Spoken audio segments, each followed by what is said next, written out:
Deal soal gaji, Juve hampir pasti dapatkan Sergej Milinkovic-Savic. Juve tampaknya hanya tinggal menunggu waktu untuk meresmikan kedatangan Milinkovic-Savic yang bakal diboyong dari Lazio pada bursa transfer nanti. Pasalnya, ia sudah menyetujui tawaran gaji yang diberikan manajemen Juventus baru-baru ini. Melansir dari laman Tuttosport, kabarnya Milinkovic-Savic melalui sang agen sudah mencapai kesepakatan terhadap gaji bintangnya itu sebesar 5,5 juta euro plus bonus sebesar 1,5 juta euro. Dengan kesepakatan ini, maka kemungkinan besar Juve bakal memenangi perburuan Milinkovic-Savic pada bursa transfer nanti. Seperti diketahui, selain Juve ada juga beberapa tim besar yang sangat menginginkan tanda tangannya. Teranyar adalah Chelsea yang siap gelontorkan uang untuk tikung singa tua.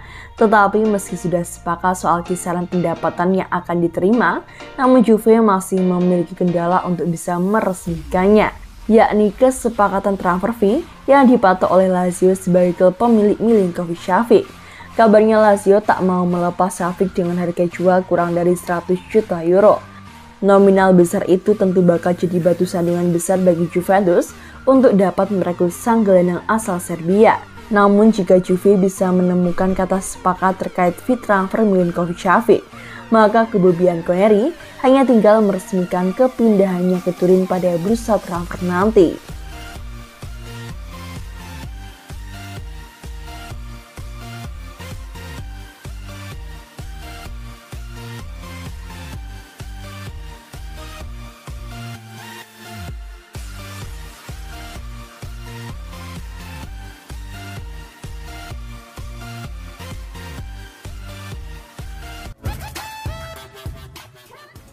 Kemampuan Wojciech Szczęsny hentikan penalti tidak mengherankan Juventus.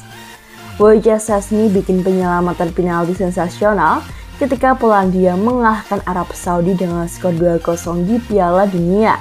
Hal ini bukanlah sesuatu yang mengherankan bagi Juve. Sang penjaga gawang 32 tahun tampil brilian dalam pertandingan Arab Saudi dengan menghalau sepakan penalti Salim Al-Dawsari menjelang jeda turun minum, dan juga tendangan dari bola muntah setelahnya. Penyelamatan Szczęsny sangatlah penting untuk menjaga keunggulan Polandia yang dibuka oleh bintang Napoli Zielinski pada menit ke-39 sebelum digantikan oleh Robert Lewandowski pada menit ke-82. Wojciech Szczęsny telah menjadi kiper andalan Juve setelah kepergian Gianluigi Buffon ke Paris Saint-Germain dengan meraih 76 clean sheet dari 190 pertandingan bersama bianconeri selagi kebobolan 175 gol.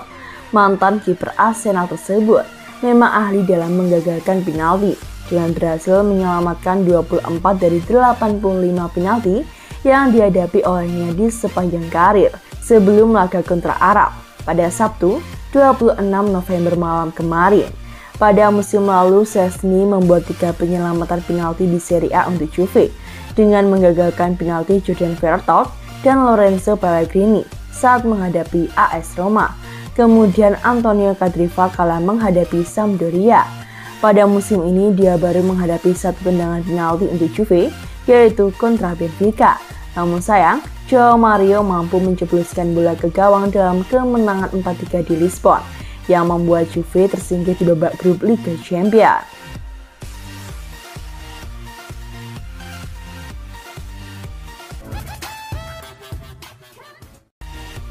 Beda formasi Juve jika Takehiro Tomiyasu datang dari Arsenal, cenderung bertahan. Juve disebut-sebut akan mendatangkan bek kanan asal Jepang Takehiro Tomiyasu dari Arsenal.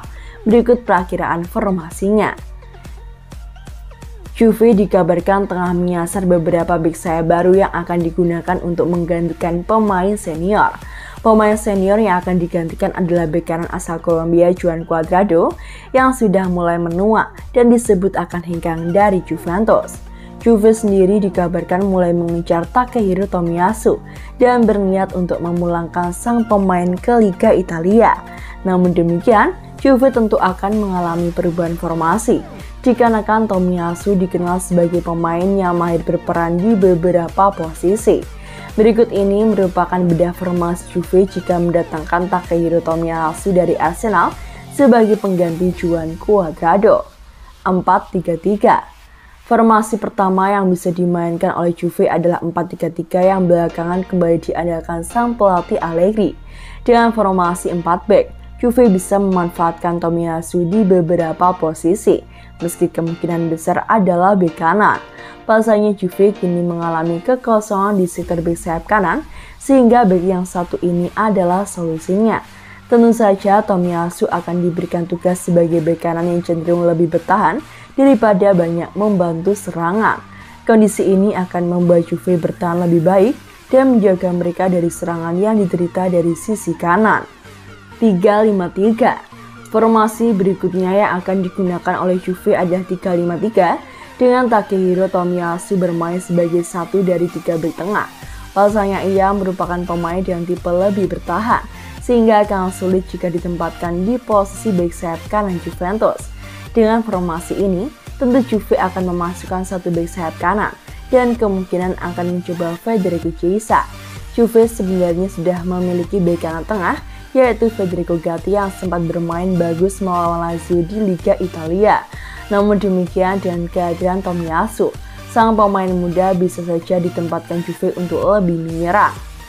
3-4-3. Dengan jumlah pemain sayap yang ada, Juve juga bisa menurunkan formasi lain, yaitu 3-4-3 yang juga jadi andalan sang pelatih Allegri.